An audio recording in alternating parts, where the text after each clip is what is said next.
ইসলামের ঐক্যের জন্য ইমাম হাসান রাদিয়াল্লাহু তাআলা আনহু নিজে খেলাফত ছেড়ে দিয়েছে।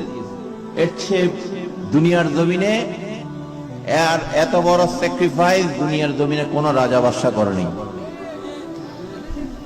শুধু ইসলামের ঐক্যের জন্য ইসলাম ক্ষতিগ্রস্ত হয়ে যাচ্ছে, বিভক্ত হয়ে যাচ্ছে, রক্তপাত হচ্ছে, মুসলমানদের ক্ষতি হচ্ছে।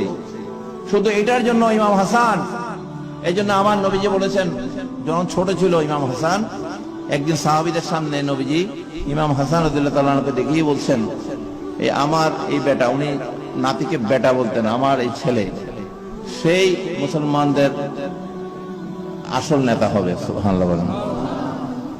আমার এই বেটা, আমার এই নাতি হাসান আসল নেতা হবে আমার হাসান, কারণ সে এমন সময়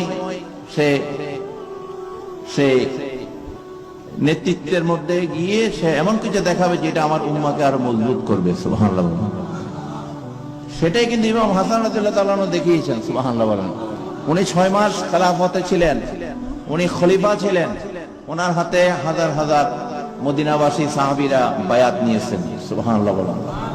তারপরও যখন এই মুসলমানদের সাম্রাজ্যের মধ্যে, ইসলামী সাম্রাজ্যের মধ্যে ষড়যন্ত্র এবং রক্তপাত, যুদ্ধ বিগ্রহ, এই কঠিন সময় উনি ওনার খেলাফত উনি নিজে থেকে ছেড়ে দিয়েছেন।